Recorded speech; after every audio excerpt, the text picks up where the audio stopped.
आज मैं आप सबको दूरबीन से होने वाले गर्भाशय की थैली के ऑपरेशन, जिसको हम लेप्रोस्कोपिक हिस्टेक्टोमी बोलते हैं, उसके बारे में, उसके एडवांटेजेस के बारे में बताने वाला हूँ। सबसे पहला महत्वपूर्ण एडवांटेज ये है कि उसमें पेन बहुत कम होता है। उसका मेन रीजन ये है कि लेप्रोस्कोपिक हिस्टेक्टोमी में टिश्यू डिस्ट्रक्शन बहुत कम होता है और इसी की वजह से पोस्ट ऑपरेटिव रिकवरी बहुत फास्ट होती है। रिकवरी फास्ट होती है, उसकी वजह से हॉस्पिटल स्टे बहुत कम हो जाता है। हम पेशेंट को यूजुअली 24 आवर्स तक ही हॉस्पिटल में एडमिट रखते हैं। दूसरा इसका एडवांटेज ये है कि लेप्रोस्कोपिक हिस्टेक्टोमी में इन्फेक्शन के चांसेस बहुत कम होते हैं, क्योंकि it is a minimally invasive procedure.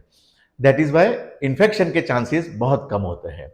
एक और एडवांटेज ये है कि ऑपरेशन के बाद पेशेंट्स जो हाउस होल्ड एक्टिविटीज है, मतलब खाना बनाना है, खाना पकाना है, ड्राइविंग करना है, इवन ऑफिस वर्क, ऑफिस जाना है, डेस्क जॉब करना है, वो सब हम तीसरे चौथे दिन से पेशेंट को अलाउ कर देते हैं।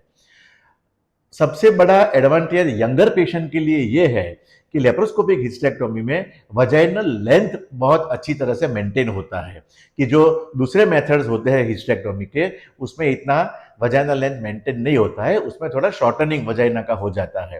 तो यंगर पेशेंट के लिए ये बहुत बड़ा एडवांटेज है। तो ऑपरेशन के बाद के जो छोटे मोटे कॉम्प्लिकेशंस होते हैं, जैसे कि वॉल कोलैप्स होना, डिस्चार्ज होना, पोस्ट ऑपरेटिव ब्लीडिंग होना, वो सब भी लेप्रोस्कोपिक हिस्टेक्टोमी में बहुत ही कम देखने को मिलता है।